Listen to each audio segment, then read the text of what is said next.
Welcome back to DC Extra, my name is Chris, and this is a breakdown of the Creature Commandos teaser trailer.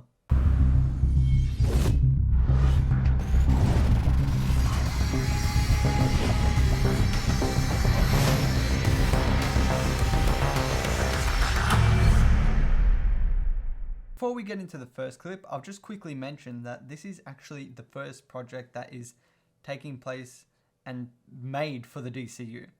Because despite Peacemaker Season 1 and Blue Beetle having some connections to the DCU, this show is entirely set and made for it, with certain characters from Peacemaker reprising their role in here. But this show was written by James Gunn and produced by himself and Peter Safran, the two co-owners of DC Studios. And of course other people would have been involved in the creation of the show as well, but there are a few too many to mention in this video.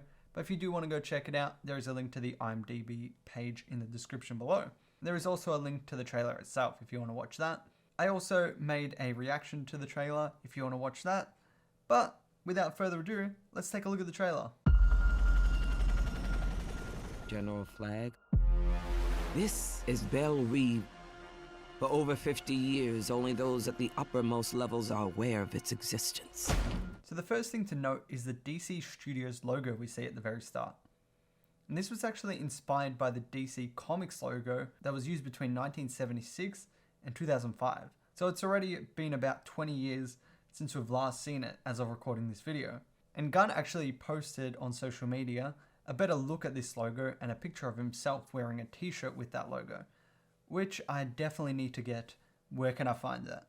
As for the actual footage in the background, this first clip appears to be set in an airport with some soldiers, presumably being led by Amanda Waller, and then there's also some knights, who we will actually get a better look at later in the trailer. There is also a helicopter landing in this scene that is presumably carrying what Waller will later on call Task Force M, the M standing for monsters. But we will get to know them better as the Creature Commandos. Next scene we see inside Belle Reve, General Rick Flag, voiced by Frank Grillo, meeting Amanda Waller, with Viola Davis reprising her role. Of course, this one is animated, so she's only voicing it and not actually acting in it as well. General Rick Flag is actually the father of Rick Flag Jr., who we saw in the Suicide Squad, who was actually killed by Peacemaker. We see Flag Sr. and Waller enter a secure area called Non-Human Internment Division, which is really just a nice way of saying, hey, this is where we lock up all the monsters. Also, something that I find a little bit strange about this is that Waller is saying that it's supposed to be a secret, this area, and that they have these monsters, yet there is a massive sign above the door saying that is exactly what it is. Anyway, putting that aside, I thought Congress put a stop to all Task Force X activities. Congress said you can't use human prisoners.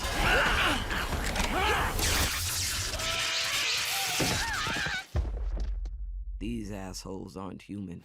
we learn that Task Force X, aka the Suicide Squad, was shut down by Congress. But Waller, being Waller, found a way around their rules, as they specifically mention that they can't be using human prisoners. And as Waller says, these assholes aren't human. We get a few brief clips of the Creature Commandos themselves, but I will explain who they are and their abilities when we get a better look at them later on in the teaser. First up, we get a look at Dr. Phosphorus, voiced by, and I hope I said this correctly, but Alan Tudyk, followed by the followed by the Bride of Frankenstein, or just the Bride, voiced by Indira Varma. Then we see Weasel, who is once again voiced by Sean Gunn, who voice acted for and also did the movements, I believe, in the Suicide Squad for the same character. Those three characters run and attack Flag and Waller as they walk into the room, but Waller uses what is assumably the same brain implants, or not the same ones, but the same type of brain implants that were used for the Suicide Squad. We see the control for this on Waller's phone with a massive detonate button and the faces and names of everyone it will be used on. This device also shocks G.I. Robot, who is also voiced by Sean Gunn, and Nina, I don't know how to say this last name, but I'm going to give it my best shot, Mazursky, who is voiced by Zoe Chow, who stood back and did nothing. At least that's what it looked like from the footage. So they just stood back there watching as the other three attacked them, and they still got punished for it. Love to see that. Are you smiling? Yes. Sarcastically? We get a look at the Bride of Frankenstein and G.I. Robot in their costumes. Presumably Phosphorus in the background is also in a costume, but we only see his head in this shot. However, in the very next one, which is in the helicopter by the looks of it, we do get to see his costume. And this could actually be the same helicopter from the beginning of the teaser. However, assuming they go on multiple missions throughout the series, it could definitely be a separate occasion, but it could be the same vehicle. Although there are also potentially just different vehicles that they could ride in during the series. So anything's possible. Oh, and apparently this is Dr. Phosphorus's smiling face, which looks exactly the same as every other time he's seen in the teaser.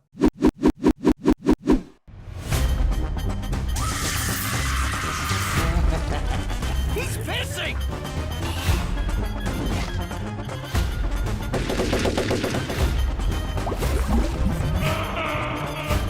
We then get a better introduction to each of the Creature Commandos with title cards that appear. First up is the Bride. We see her origin, presumably where someone who looks like it might be Frankenstein himself is experimenting on her to make her like him.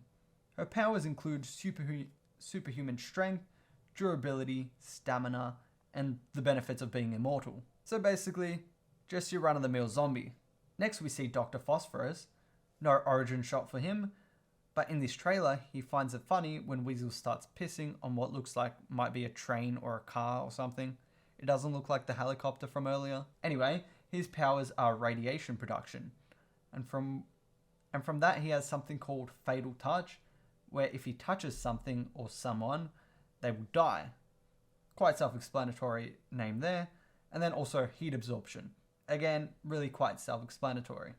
Anyway, speaking of Weasel, we get to see him go after a bone like the animal he is. His powers are basically that of an animal, and he behaves like one.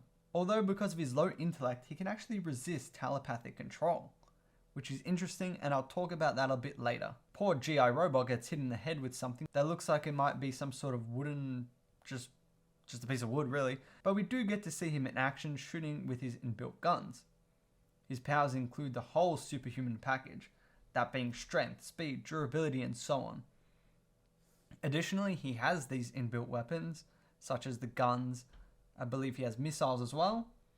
He also has visual scanners and can fly very small distances. Nina Mazursky just looks sad in her scene, and I kind of feel bad for her throughout the whole trailer. And as you can probably guess from her appearance, her powers are that of an amphibian. But this also comes with a downside that she cannot breathe air, which is why she has a glass dome around her head, and the only time we see her in the trailer without that, she is under some water. Frankenstein, who is played by David Harbour, seems to be really just pissed off at something in this trailer, and his powers are the same as his bride's, so that just basically being that of a zombie. This is your new task force.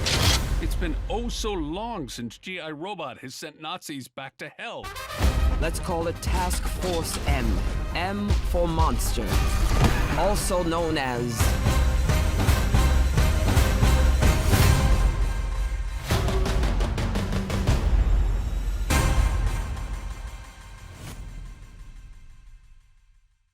We learn that G.I. Robot used to fight Nazis, and based on his design, it does look like he was built around the World War II era, so that actually does make sense. The team has a meal together before getting into a fight with some knights, which I mentioned earlier on, and this scene appears to take place in some sort of castle.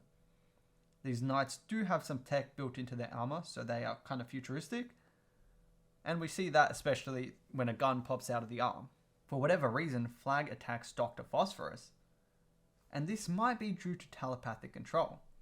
I'll get back to why I think that in a second, but if that is true, as I mentioned before, Weasel is resistant to it, making him the team's only chance, which is quite a scary thought. We also see Phosphorus attacking back, because why wouldn't he? And then we see our first look at Circe, who is voiced by Anya, I don't know how to say, I don't know how to say this last name, but I believe it's Chalotra. Anyway, Circe is an immortal witch and an enemy of Wonder Woman in the comics. I'm assuming she's going to be the villain of this series, if not the whole series, at least an episode or two. Her powers are quite extensive, being able to do really anything she can think of, but one power in particular I want to draw attention to is possession. That is being the ability to control people and act through them. And that is actually why I mentioned that Flag and or Phosphorus might be under telepathic control, and Circe might very well be the one behind it. Rounding the trailer off, we see a few quick shots of Frankenstein on the phone, the bride looking directly into the character, which is kind of freaky.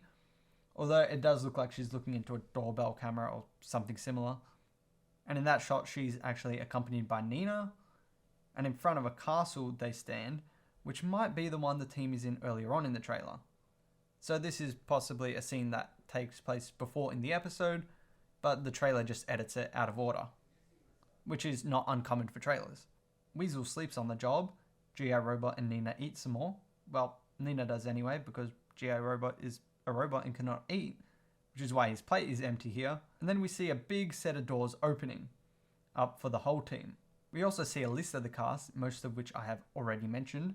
The some we didn't see were Steve Agee as John Economos, who we already know from Peacemaker and the Suicide Squad, and then Maria Bakalova as Ilana Rostovich. Finally, we get a release date, or more of a release window, that being December of this year. We don't have an exact date, I don't believe, at least not in this trailer. And of course, this will be streaming on Max, that being in the US. If you're in Australia like me, it is most likely going to be on Binge or Foxtel as per usual. Any other countries, I'm not sure. Might just have to do a quick Google search for that. Anyway, that is it for this trailer. I hope you did enjoy this breakdown. If you did, please consider leaving a like and subscribing for more content like this. But until next time, this has been Chris, and I'll be seeing ya.